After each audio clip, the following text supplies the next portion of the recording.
My cynical prognostication is that a surprising number of ASEAN states may be willing to recognize the electoral results in one way or another.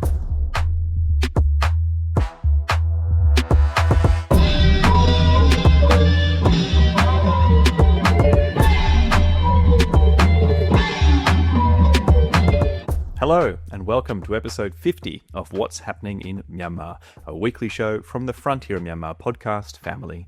I'm your host, Luke Corbin. It's Friday, October 24, and it's summit season, with the Association of Southeast Asian Nations annual summit scheduled for this weekend in Malaysia. We've got international relations expert Hunter Marston from the Centre for Strategic and International Studies and Trobe Asia here on the show to give us the skinny on that summit and on Myanmar's relationship with the United States and China in the lead-up to its planned elections at the end of this year. But first, I'll quickly cover three other important developments this week.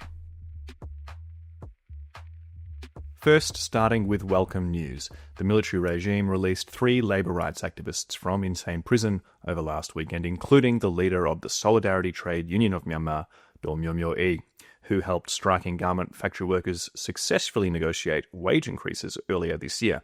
Myo E was arrested in July, along with 10 other STUM union members. And you can hear more about her brave work by listening back to our interview with Stephen Campbell on episode 41 of this podcast. These releases come as at least 6 garment factories have closed down or shut down in Yangon's industrial zones since August, amid a drop in orders from the United States, following that country's imposition of trade tariffs. And our second development. In last week's episode, I mentioned that the military regime has announced that the official campaign period for their so-called elections would run for 60 days from October 28. This was despite the fact that the military proxy Union Solidarity and Development Party, the USDP, had already been essentially campaigning for months. And in fact, Frontier published a story on exactly that this past Monday, how the USDP is leveraging its military connections to gain an unfair advantage, an advantage that it barely needs given the anti-competitive and performative nature of the polls. In fact, as the election dates get closer, we've learned that in several constituencies, at least 10 so far, the USDP is standing for election unopposed by any other party candidates. But the development this week, just to bake in these preordained results of the polls, the military's nominally independent but heavily politicized Union Election Commission formally banned political parties from holding campaign rallies and public gatherings. They did so at a meeting with parties in Naypyidaw on Saturday. Parties can only deliver public speeches at venues approved by regime authorities, and the military cited security concerns for this. Now, parties must also submit requests to deliver these speeches well in advance and specify the date, location, and the speakers for every event. This will effectively restrict campaigning by other parties and force them to focus their efforts online in the digital space only. Third, scam industry developments, hot off the heels of last week's episode interview with expert Jacob Sims about the expansion of Myanmar's scam compounds this year.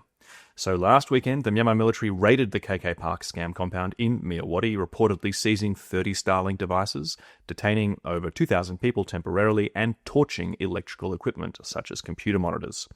Military spokesperson Zaw Min Tun then gave a statement accusing the Karen National Union, the KNU, of benefiting from the land deal behind the park. The BBC reported on Tuesday that the KNU does receive some revenue from KK Park, but far less than the military and its aligned militias. The circumstances of the land project development, they are murky. There's some more details on that sent out in Frontier's daily briefing newsletter on Wednesday. But regardless of these claims about KK Park's development, locals and experts were quick to counter the military's narrative of a crackdown on the scams this week. Jason Tower, a senior expert with the Global Initiative Against Transnational Organised Crime, claimed the military's raid was a staged stunt by the regime and in concert with its militia ally, the Karen Border Guard Force, BGF, which now calls itself the Karen National Army. Jason Tower said it was aimed to mislead the international community. One local source close to the BGF also disclosed the raid was done in consultation with BGF officials far ahead of time. Another told the BBC that the raid was undertaken at the behest of China, which had given the military a list of particular Chinese individuals it wanted taken from the compounds and extradited to face trial. But then, much more consequentially, just days later, on Wednesday, internet and technology company SpaceX announced that it had cut service to more than 2,500 Starlink internet devices at the Thailand border scam compounds, including KK Park, which previously used Thailand internet until that access was blocked earlier this year. Then, the military re-entered KK Park once more. And since that raid on Wednesday and these Starlink outages, thousands of workers have started leaving KK Park, in particular for Myawaddy town, with over 600 foreign nationals already crossing over into Thailand. And this week saw more updates on the Thailand side of the scam industry too. Also on Wednesday, Thailand's Deputy Finance Minister, Borapak Tanyawong, resigned following allegations linking him to Cambodia-based cyber scam networks. And Thailand authorities are finally preparing to extradite Shi Zhejiang to China. Shi Zhejiang is one of the key players that developed Shui Koko, another scam compound. Shui Koko's Yatai New City it was called, in partnership with Saw Chittu, the chief of the Karen BGF. Shi Zhejiang has been in a Thailand jail now for over 3 years.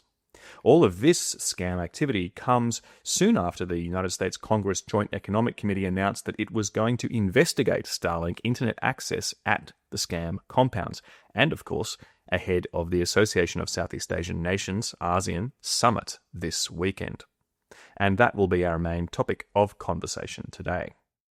This is the 47th ASEAN Summit, being held in Malaysia's Kuala Lumpur, with the theme Inclusivity in Sustainability. The summit is also set to be attended by many other non-ASEAN heads of state, likely including United States President Donald Trump and the new Japanese Prime Minister Sanae Takaichi. However, Chinese President Xi Jinping will not be attending. Instead, China will send Premier Li Qiang. The ASEAN Troika mechanism on Myanmar, which consists of the ASEAN annual rotating chair, along with its predecessor and successor, so that's Malaysia, Laos and Philippines, well, that Troika will deliberate at this summit. But will the summit lead anywhere for Myanmar's political crisis and civil war? Let's talk with our guest, but first. Hey, can I just check, are you a Frontier Myanmar member? If that's a yes, thank you so much. But if you haven't joined up yet, give it a shot. The price is fair and you'll have access to everything you need to stay on top of what's really happening in Myanmar. Feature stories, daily briefing, media monitoring, newsletters. Just this week, for example, Dinso Aung Kam and Tutu Aung wrote a political insider newsletter looking at emerging local governance in Karenni State. It's a great read. Just go to the website and click on memberships. Now, back to the show. So today I reached out to Hunter Marston to put the summit, the ASEAN summit, in context with Myanmar's international relations with China and the United States in particular, at this moment now nearly 5 years after the 2021 coup. Hunter is a non-resident adjunct fellow at the Southeast Asia program at the Centre for Strategic and International Studies and also an adjunct fellow with Trobe Asia. Hello, Hunter. Hi, thank you for having me back on. Okay, Hunter, since we have you here, first I'll ask you about China before we move on to the ASEAN summit. Now, after the 2021 coup, China, well, it kept its distance from the Myanmar military for a few years. But this year, 2025, seems to be the year that China has finally showed its hand and its support for the ruling military regime. It's pressuring ethnic armed groups that rely on Chinese border trade to stop their fighting and to return territory to the military. China's recognized coup leader Senior General Min Aung Hlaing as the head of state now, effectively. So, in war-torn, military-ruled Myanmar, post-2025, are we now looking at another era of increasing Chinese influence and economic dominance in Myanmar? Has the relationship between the two countries reset to the trajectory that it was on in the 1990s and the 2000s, up to the 2008 constitution and the reform period that followed? Yeah, it's an interesting question and a very interesting and complicated relationship to follow. In many ways, ironically, and I say ironically because of the military's long-seated and deep distrust of Beijing and its interference in Myanmar throughout its history, dating back to the Cold War. The current military junta, the State Security and Peace Commission, as it's now called itself, has become more reliant than ever on Chinese support. And I think this must rankle some of the rank and file within the military. But at the same time, many people have made the observation that China has finally come around to lending full support to the military. And that's largely true. But I think we should also note that in April 2022, Foreign Minister Wang Yi told the SAC foreign minister at the time, Wu Mangwen, on his visit to China, that China will support Myanmar no matter how the situation changes. And I think that phrase has largely borne out. China was hedging its bets in Myanmar for some time after the coup. It didn't meet with Min Aung Hlaing. It kept its distance. It also advocated for preventing the dissolution of the National League for Democracy. And I think there were reports that Beijing was also quietly seeking better conditions for or the release of Aung San Suu Kyi. So it seems clear that China has sort of played a complex role in the country since the coup. And as you mentioned, it's also been putting pressure on the ethnic armed groups not to contest military control over its northern border with China. So China has had a complex role in the country, but by and large, it has been a steady supporter and patron of the military junta since the coup, although that's just come into clearer focus more recently. And now we are in October 2025. Min Aung Hlaing has met with Xi Jinping twice this year. So I think that's quite notable and does signal that Beijing has shifted from half recognition of the junta to overt recognition of the junta as the de facto power holder in the country. And how far do you see this friendship going now? What does China actually want from Myanmar, from the military regime? Does it see the military as a reliable partner? Could we see any surprises on the China side of this relationship? Well, I would argue that China can have a much more productive working relationship with Myanmar under a democratic Myanmar. And I think that was shown by the good working relationship that the National League for Democracy and Aung San Suu Kyi had with Beijing for her 5 years in office. That's between 2016 and 2021 until the coup. Now, under the coup, we've seen Myanmar fall into economic and political disarray, social upheaval, and that's been disastrous for Beijing's business interests. And therefore, it's had to put pressure on both the military and ethnic armed groups to protect its interests. And the resistance as well has largely respected Chinese infrastructure in the country or been unable to significantly target it in areas where the military still retains control. So that said, China has shown it is the main proponent of this election, not the military. Actually, I think under Min Aung Hlaing's rule, the more or less permanent extension of state of emergency has worked to Min Aung Hlaing's advantage. I think, if anything, Beijing sees the military engineered election as a sort of discreet way to remove Min Aung Hlaing from power and have some more stable adaptation of an elected military government in place. Yeah, you mentioned Chinese investments, and of course, while it sometimes seems as though revolutionary groups are actually avoiding, attacking these investments, the economic damage of many of them being on hold or being taken over by revolutionary groups is quite substantial for China, I'm sure. There have been instances of entire mining sites being taken over by People's Defense Forces, ethnic armed organizations. And of course, there's been attacks on checkpoints near some of these pipelines, and some Chinese citizens and civilian workers have been taken into custody by ethnic armed groups. So all of those show the real, on-the-ground limitations that the military regime can safeguard Chinese interests. But if the military does focus its attention in particular areas of the country, it can achieve some limited goals. So my question here is to spin this around and say, are there any limitations to what the Myanmar military would be willing to give China? The recent visits and meetings between Min Aung Hlaing and Chinese officials have shown the coup leader really displaying the sign open for business and pretty much enthusiastically agreeing to any offer from China. So how far would the military regime go? For example, would they actually put in what's needed to deliver the incredibly unpopular Myitsone Dam, which was suspended nearly 15 years ago? Well, under military rule, the junta or whatever governing body that takes its place is much less accountable to popular demand. I think one reason that Thein Sein enjoyed a measure of popular legitimacy for a retired general from 2011 to 2016 is that he reset the relationship with the West and also with China to such a significant degree, and did so from a position that recognized the will of the people. So when the Thein Sein government under the USDP suspended the Myitsone Dam, Thein Sein specifically said that he did so because of popular demand.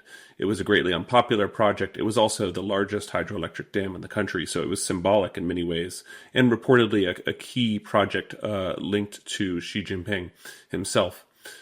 So I think China would very much like to see it resume, although China also has a variety of other smaller dams throughout the country and mining interests around the country in copper and rare earths in particular. So its rare earth mining has more or less returned to normal operational levels under the Kachin Independence Army, and it's been able to more or less conduct its business untampered because of the military's giving a free rein to Chinese interests and ethnic armed groups that are carving out a degree of autonomy in their own regions, given the military's overall lack of control of the country. So I think the current status quo of social and political fragmentation advantages China in many ways and gives Naypyidaw very little leverage over Chinese interests in the country just to roam free and carry on business as they want. So I think that is one card, or I should say weak point, of Min Aung Hlaing in particular, and something that has undermined the SAC's legitimacy from the start. It was very soon after the coup, in fact, that Min Aung Hlaing signaled his willingness to explore the resumption of hydroelectric dams in particular from Chinese businesses. And speaking of rare earths, Hunter, what did you think of the recent reporting that Indian companies have been exploring rare earths extraction in Kachin State with the Kachin Independence Army? This comes at the same time that Narendra Modi, Indian Prime Minister, has been getting closer to Min Aung Hlaing, giving support for their military's problematic elections, while also keeping the other major ethnic armed organisation on their border with resource and infrastructure interests, that's the Arakan Army, while keeping them at a distance. Yeah, I was not surprised, given India's close proximity to Myanmar, its interests both in Myanmar's extractive industries, in expanding trade and business in Myanmar, as well as its general competitive agenda vis-a-vis China in Myanmar. It will never surpass Chinese trade in the country or political influence, but Myanmar and India have been cooperating on a number of counterinsurgency fronts along their shared border, which have forged a quite strong relationship from a strategic perspective. And New Delhi has also launched, since the coup, its Kaladan multimodal transport project, which links western Rakhine State to Calcutta and Bengal in India. That only went operational with the first transit ship taking place in mid-2023, and I think is aiming to come online fully in 2027. This is a quite sweeping infrastructure project to boost trade between Myanmar and India, because historically the two countries have not conducted as much trade as one would think of two neighbors, given the mountainous and also quite volatile border, given the security concerns shared by the two states. So India has a number of interests in Myanmar. It's trying to sort of overcome this historic hurdle. And at the same time, I don't think it's very realistic to expect that India will achieve sort of pulling a carpet out from under China in terms of achieving access to the rare earths in Kachin State, where China has historically dominated and has a much stronger relationship. And I should also note that, the close Kachin to China border linkages do facilitate the supply chains moving rare earths and raw ore over the border to China rather than to India. And given India's interest, I don't see any way that it could escape potential leakage to China or provoking China in the first place by incurring Chinese intervention to prevent India from achieving this fait accompli in terms of stealing rare earths from what China views as its sort of sphere of influence here. Okay, let's switch to talking about the ASEAN summit. So ASEAN has struggled to agree on much regarding Myanmar beyond the ineffectual 5-point consensus from nearly 5 years ago. That's one failed point per year, just about. But Min Aung Hlaing has been excluded from representing Myanmar as the head of state at ASEAN meetings since his coup. Now, that didn't stop pro-military media in Myanmar this week spreading the news that Min Aung Hlaing would be attending the summit. And this comes after earlier this month, military media claimed, after the Malaysian Foreign Minister Mohammed Hassan visited Myanmar, claimed that Malaysia would be sending election observers to the military's planned elections. Now, that is not the case. ASEAN is going to discuss and likely won't send any observers at all. But do you think that there's something strategic behind these blanket false statements, so easily disproven? I mean, are they just wishful, maybe magical thinking? Is it just enthusiastic, journalistic, incompetence? Or could they actually generate a breakthrough for the coup leader? What's behind this kind of blatant propaganda? Personally, I didn't infer any strategic intention behind this, just given the record of pro-military media and the global new light of Myanmar in generally taking a, pro-junta. It's a junta mouthpiece, let's be clear. So that said, I was a bit surprised that Malaysian media, the New Straits Times, did pick this up and run the story that Min Aung Hlaing was going to attend the ASEAN summit. They've since retracted that statement, that story. So it appears that, none of that was factual, and the record is now clear that Min Aung Hlaing will not be representing Myanmar. In his place, I would expect a non-political representative to attend, as in the past. That said, the Malaysian chairmanship has not been the most productive in terms of enforcing the 5-point consensus, which ASEAN came up with at a special summit in Jakarta in 2021. In fact, no ASEAN chair has succeeded in getting any progress on the 5-point consensus, which begins with cessation of conflict between all sides and the dialogue to follow. At present, the junta is ramping up, the Myanmar military is ramping up its attacks around the country against resistance groups and reclaiming lost territories ahead of the election. That seems to be the clear priority of the military at this point. And the foreign minister, Mohammed Hassan of Malaysia, who was in Naypyidaw just 2 weeks ago to meet Min Aung Hlaing, and Foreign Minister Tan Shwe. Foreign Minister Mohammed Hassan has also repeated statements that Malaysia would like to see the Myanmar military follow through with the 5-point consensus, which seems like a really stale talking point at this point, given that it's gone nowhere for 4 years. So I think the Malaysia chairmanship could have been more successful if it had the backing of the Troika mechanism, which previous chair Indonesia first proposed. And there was a time just a couple months ago when the scheduled visit of the foreign minister Mohammed Hassan from Malaysia was supposed to be accompanied by the foreign ministers of Indonesia, Thailand, and the Philippines, which would have brought greater pressure to bear on the Myanmar military. But that said, Mohammed Hassan traveled with only the ASEAN Special Envoy on Myanmar, Othman Hashim.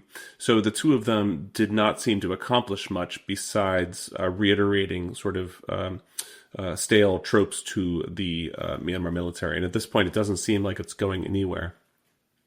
Yes, I think it's fair to say that the hopes that were had for Malaysia's chairmanship regarding the Myanmar issue, they are dwindling.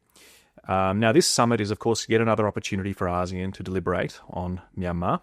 But unlike summits in the past, the context is different now. We're in the twilight months of 2025. We're leading up to military-planned, organised, so-called elections and the 5-year anniversary of the 2021 coup. But the wider ASEAN regional context has also changed. ASEAN has other pressing concerns. There's been a war between two member states, Cambodia and Thailand, this year. So if there's no progress on political deliberations, could we see in or after this summit any changes in approach or commitments procedurally? For example, the long-discussed potential move of lengthening the term of the position of the ASEAN Special Envoy on Myanmar, or any other procedural ASEAN changes that could affect Myanmar. I haven't heard anything on the lengthening of the ASEAN Special Envoy position. I'm not sure how much that would really be a game changer, though, given ASEAN's general lack of ability to act with one voice and to find a way of compelling the military to change its thinking or change its actions. From the get-go, ASEAN has been split on this issue, with friends of the junta or more authoritarian countries like Vietnam, Thailand, Laos, and Cambodia more or less taking a soft line here and giving the junta free hand to pursue its interests as de facto, controller over Myanmar. It's really the lone and minority democracies within ASEAN, including Indonesia. Perhaps you could include Singapore in this mix, Malaysia, and the Philippines, who is the next, the latter of whom is the next chair of ASEAN, who have been advocating for a stronger position on this. I think all parties are tired of talking about this within ASEAN, and it's an embarrassment and a thorn in the side to ASEAN unity and its ability to be taken seriously on the world stage. And I think Malaysia's had larger priorities in many ways of building linkages with the global south, including with the Gulf Council, expanding the ASEAN-China Free Trade Agreement, which has gone through multiple versions and negotiations, and trying to preserve some semblance of credibility for the long-negotiated Code of Conduct on the South China Sea. And I think at this point, the Myanmar issue, the Myanmar crisis, is something that ASEAN simply wants to sweep under the carpet and ignore. I think it will continue to be the case that individual ASEAN countries continue to rely on private channels of communication with the Myanmar military to secure their citizens' interests when they're arrested or released from the cyber scam industry that has flourished in Myanmar since the coup.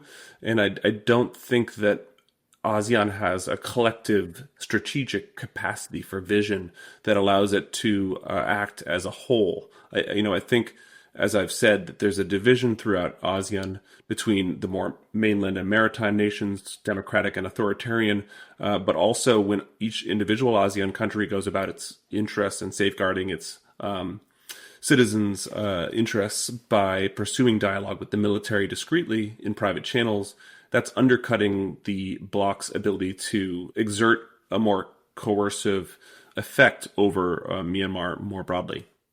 Yeah. Well, thinking about ASEAN, as a bloc here, we've heard on this show, and there's been a lot of attention elsewhere, paid to the issue of whether ASEAN is going to recognize, endorse, legitimize the results of the elections. Of course, these results, we already know what they are going to be. They're simply going to result in a continuation of military rule in Myanmar by perhaps another name, or perhaps a different head of state with another name. But ultimately, this is Min Aung Hlaing's ruling regime, his junta. Now, the Alternative National Unity Government, ethnic armed organizations, revolutionaries, the whole anti-coup resistance movement in Myanmar, they've expressed that they do not want ASEAN to recognize, legitimize the results of these elections. But of course, a cynic could say there are many reasons why ASEAN may want to do so. So what's your view, Hunter? Will they? Yeah, like I said earlier, good question, Luke. Like I said earlier, I think ASEAN more than anything wants to see an end to this issue, or at least a convenient way that it can ignore it.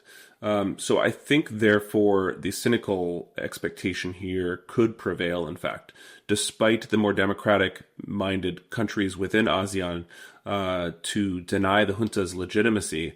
I think at this point it's time to recognize that the five-point consensus has failed. There's a need for something, a new approach of sorts.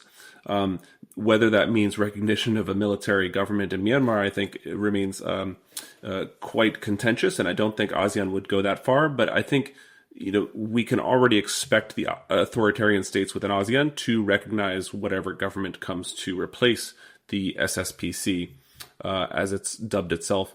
And I think even a couple democratic states within ASEAN might surprise us by conferring a degree of legitimacy or acknowledging the election, even if they don't recognize the legitimacy of the elected body that takes place following the election. I think they might hedge their language in a way that says, we acknowledge that an electoral event took place, something to that effect, that gives this issue some way of proceeding to make space for future negotiations or political engagement, and just gives ASEAN a freer hand to say, look, we tried, this is the best case that we can hope for at this point, and let's just move on.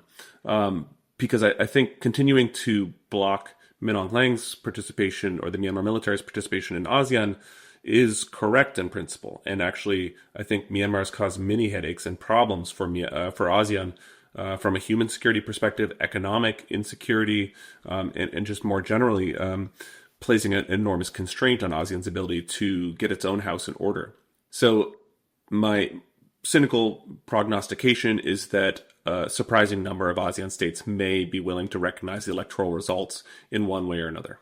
Right. Well, that prognostication, we should also acknowledge that there are many hardworking, passionate people trying their best to prevent that prognostication from coming true. Listeners can go back to episode 43, where we had a participant representative of the anti-sham election campaign talking about that. Now, you're in Washington, D.C., so moving on to the United States. I mentioned at the top of the show that likely Donald Trump, US president, will be attending the ASEAN summit. Now, US policy under the Trump second administration has been pretty devastating for Myanmar. There's been massive aid cuts, devastation of all kinds of ways. Of course, there's also the visa ban on Myanmar citizens. But what we can say is that when Donald Trump does get interested in an international issue, things do seem to happen. He's not currently interested in Myanmar's problems, but could he become interested by participating in this ASEAN summit and talking with so many leaders in Asia? Do you think there are any opportunities for policy change from the United States at this summit? Or at the bare minimum, do you think anybody will even mention Myanmar to US President Donald Trump?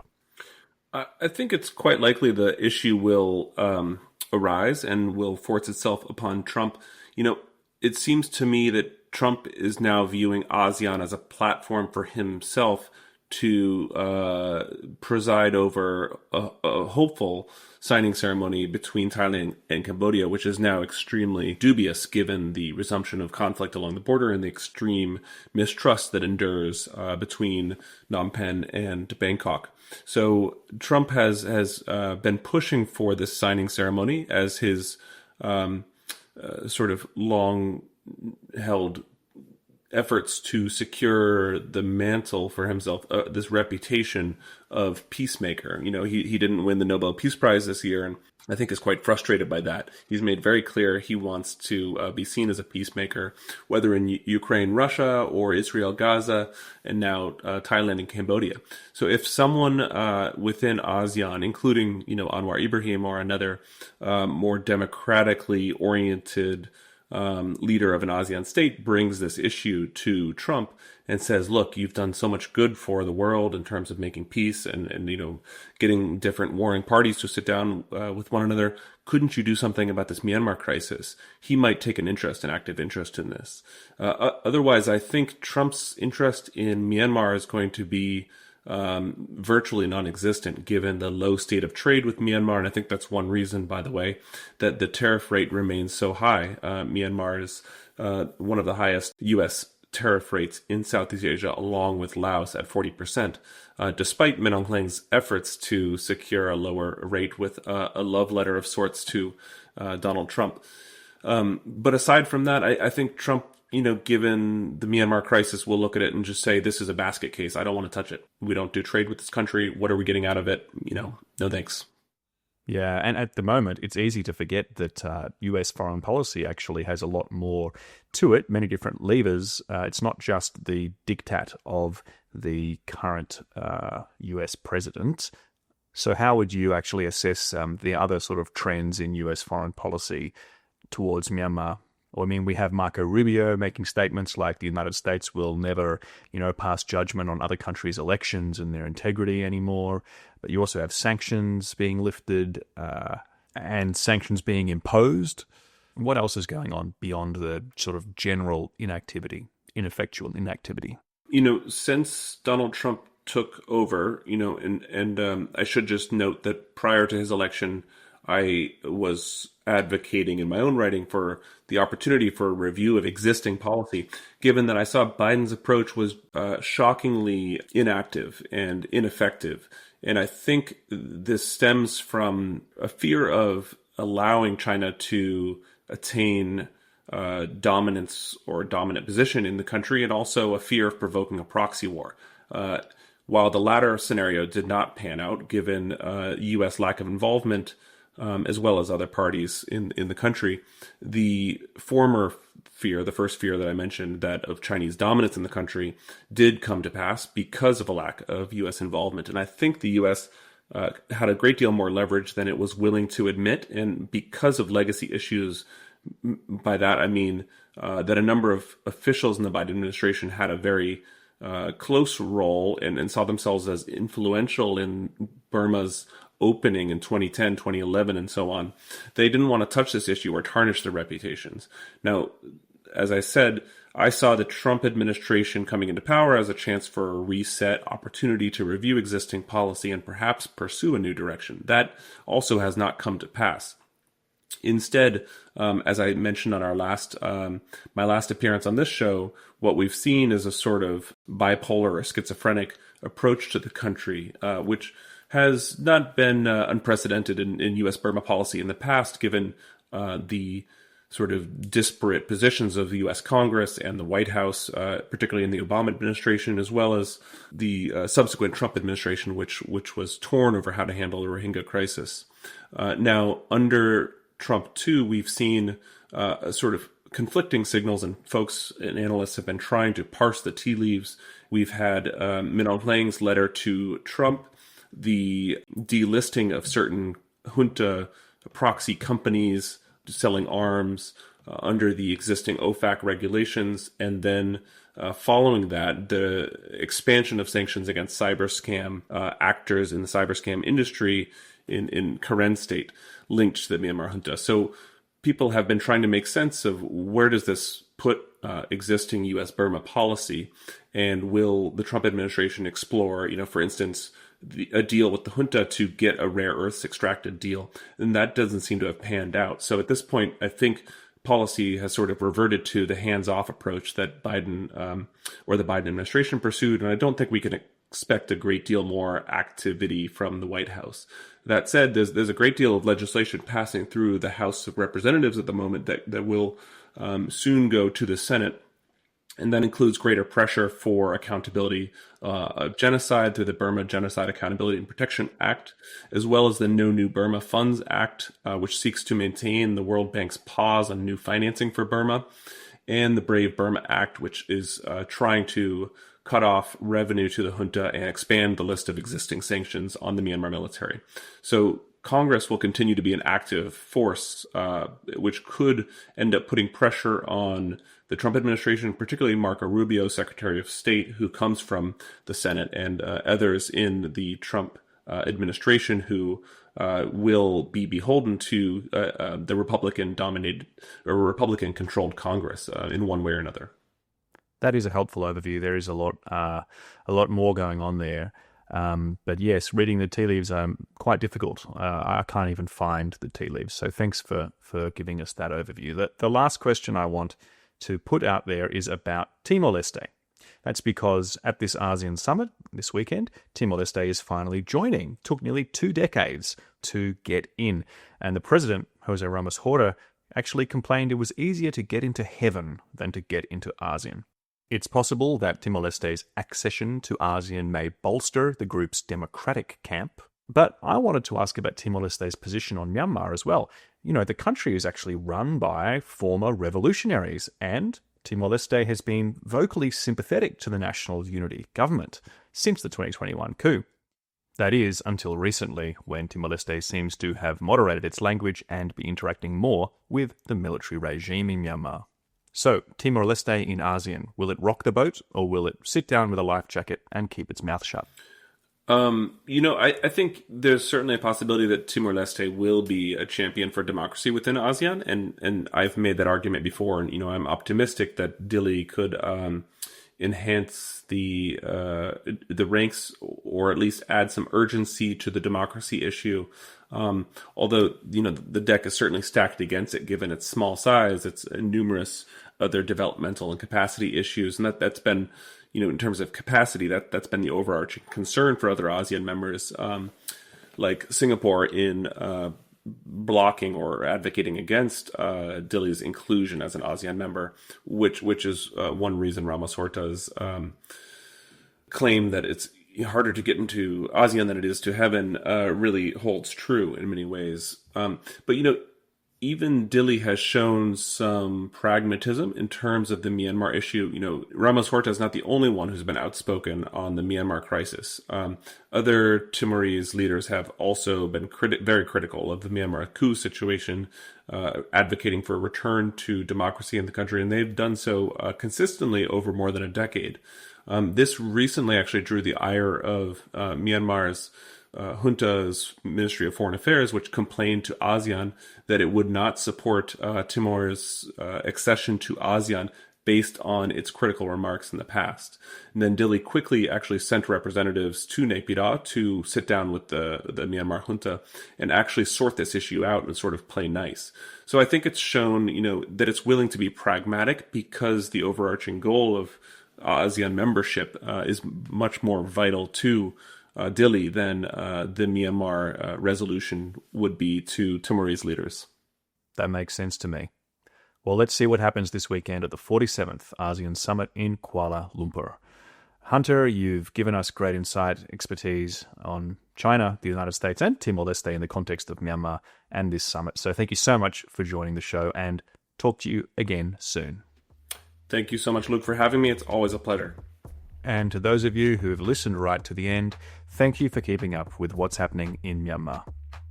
You can email the show, whimyanmar@proton.me. Until next week, farewell and take care.